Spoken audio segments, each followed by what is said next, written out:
Hello student, मेरा नाम अब्दुल रहमान है और मेरे चैनल मैथ द सॉल्यूशन पर आपका स्वागत है। आज हम साधारण ब्याज के कड़ी में अगली कड़ी जोड़ेंगे। एक व्यक्ति के पास 10,000 रुपए थे। उसने उनमें से कुछ रुपए 4% पर तथा शेष रुपए 6% पर उधार दिए। 2 वर्ष बाद उसे 5.2% औसत दर से ब्याज प्राप्त हुआ। उसने 4% की दर से कितने रुपए दिए थे? देखिए, 10,000 रुपये थे। कुछ धन उसने 4% की दर से उधार दिया एक आदमी को और दूसरे आदमी को 6% की दर से उधार लिया। कितने समय बाद? 2 वर्ष बाद। 2 वर्ष बाद उसे औसत 5.2%, कुल धन पर औसत 5.2% ब्याज प्राप्त हुआ। तो कह रहे हैं कि 4% पर उसने कितना रुपया ब्याज दिया था। तो देखिए, इसके लगाने का तरीका ये है कि औसत ब्याज और पहले ब्याज का अंतर और औसत ब्याज और दूसरे ब्याज का अंतर ज्ञात करते हैं। तो पहला अंतर, पहले ब्याज और औसत ब्याज का अंतर,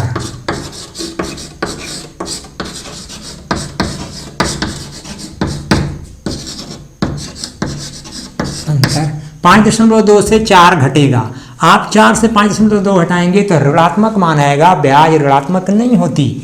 तो आप घटाएंगे 5.2 और 4.0, 2 में 0 गए 2, 5 में 4 गए 1, 1.2%। फिर दूसरे भाग का इसी तरह, दूसरे भाग का अंतर,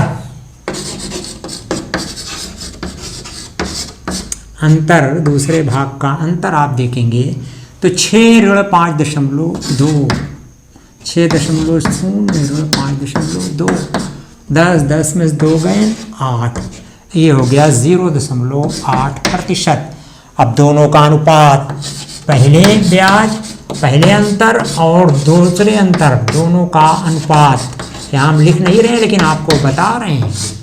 तो हो जाएगा 1.2 अनुपात 0.8, 1.2 बटे 0.8 की दशमलव से दशमलव कट गया, 4 × 12, 4 दूनी 8, 3:2। अब ध्यान दें, यहाँ पर इनका अनुपातिक योग, इन अनुपातों का योग ज्ञात करेंगे। अनुपातिक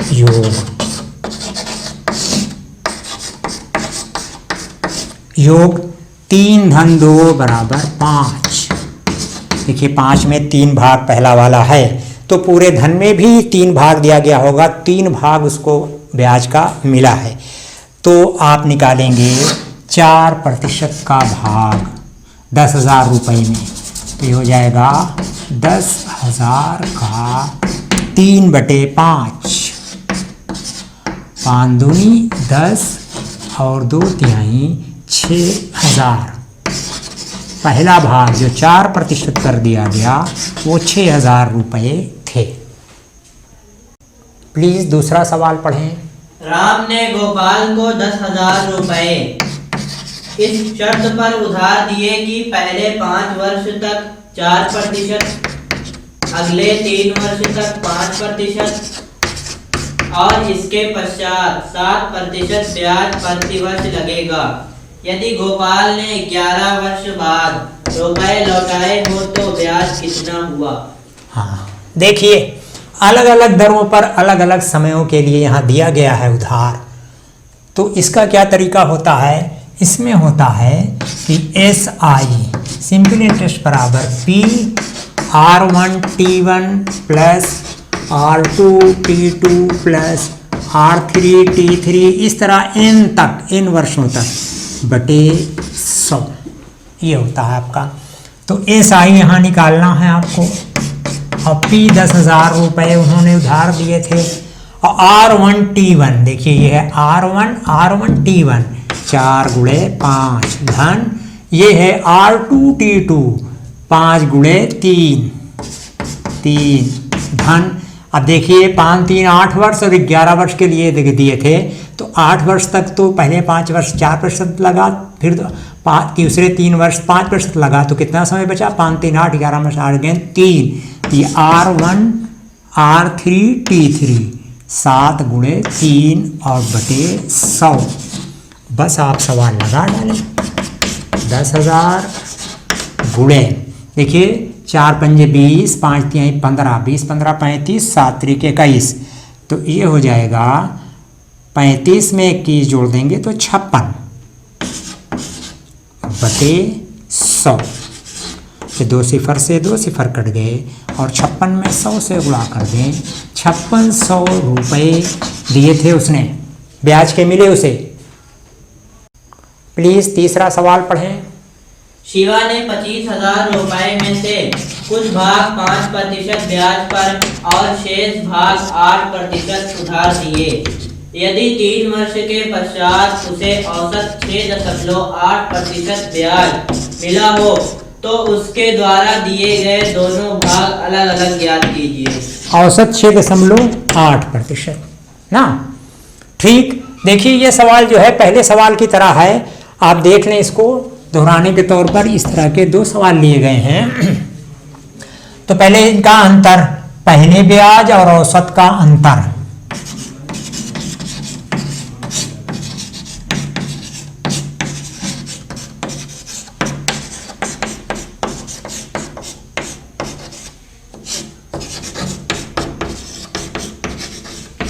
अंतर तो हो जाएगा 6.8 ऋण 5 बराबर 5.0 कर लें तो 8 में सिफर गए 8, 6 में से 5 गए 1, 8 में सिफर गए 8, 6 में 1.8%। ऐसे दूसरी दर और औसत का अंतर, तो ये आप लिख लेंगे तो ये हो जाएगा 8.0 ऋण 6.8, 10 में से 8 गए 2, 7 में 6 गए 1, 1.2%। अब दोनों का अनुपात, दोनों अंतर का अनुपात,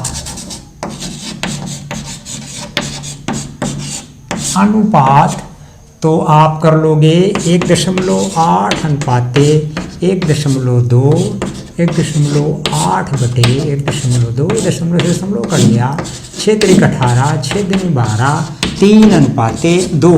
अब इन अनुपाती संख्याओं का योग ज्ञात करते हैं।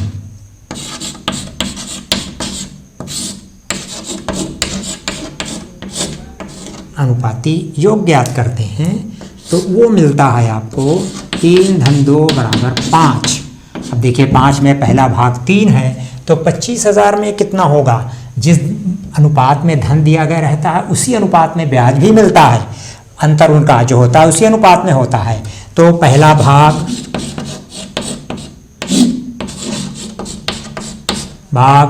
25,000 का 3/5, 5 पचम 25 और 5 3 15,000 रुपये पहला भाग था ये। और दूसरा भाग, यहाँ दोनों भाग निकालना है। 25,000 का 2/5, 5 पचम 25, 5 दूनी 10,000 रुपये। प्लीज चौथा सवाल पढ़ें। एक व्यक्ति ने किसी बैंक से कुछ रुपए इस शर्त पर उधार लिए कि पहले 2 वर्ष तक 4%, अगले 4 वर्ष तक 6%, इसके पश्चात 8% की दर से ब्याज लगेगा। यदि व्यक्ति ने 9 वर्ष बाद 8400 रुपये ब्याज दिए हो तो धन बताइए। देखिए ये सवाल थोड़ा सा फर्क है। जब पहले 2 वर्ष तक 4% ब्याज लगता है, फिर 4 वर्ष तक 6% की दर से ब्याज लगता है, उसके बाद चाहे जितना समय रहे 8% की दर से ब्याज लगेगा। कुल 9 वर्ष बाद उसने ये SI सिंपल इंटरेस्ट जो था 8400 रुपये वापस किए। तो कह रहे हैं कि धन बताइए आप। सूत्र तो वही है, आप जानते हो, SI बराबर P into R1T1 plus R2T2 plus R3T3 अपान 100। अब यहाँ 8400 रख लें आप, आपको मालूम है बराबर P आपको मालूम करना है R1T1 4 गुणे 2 धन R2T2 6 गुणे 4 धन। अब देखिए यहाँ 8% 9 वर्ष बाद, तो 4 2 6 वर्ष ये ब्याज दे चुका। अब 9 में 6 गए 3, तो हो जाएगा 8 गुणे 3 और बटे 100। अब आप देखें ये हो जाएगा 8400 गुणे 100, इधर आएगा तो गुणा हो जाएगा, बराबर P इंटू ये हो जाएगा 4 दूनी 8 धन 6 चौको 24 धन 8 तिरी 24, तो 24 24 48 48 60 56 56 इधर आएगा तो भाग बन जाएगा आपका, बराबर P। अब देखें काटते हैं 14 चौको 56 14 छंग 84। अब 4 से काटते हैं, 4 कम 4 4 पंजे 20, 4 से फिर 0। अब गुणा कर लेते हैं तो P बराबर ये आपका 15,000 रुपये उसने कुल उधार बैंक से लिए थे। बस स्टूडेंट आज के लिए इतना ही। अगर आपको मेरा ये वीडियो पसंद आया हो तो प्लीज़ मेरे चैनल को सब्सक्राइब करें और बेल आइकन को प्रेस कर दें, जिससे आगे आने वाली वीडियो का नोटिफिकेशन आपको मिलता रहे। Thank you.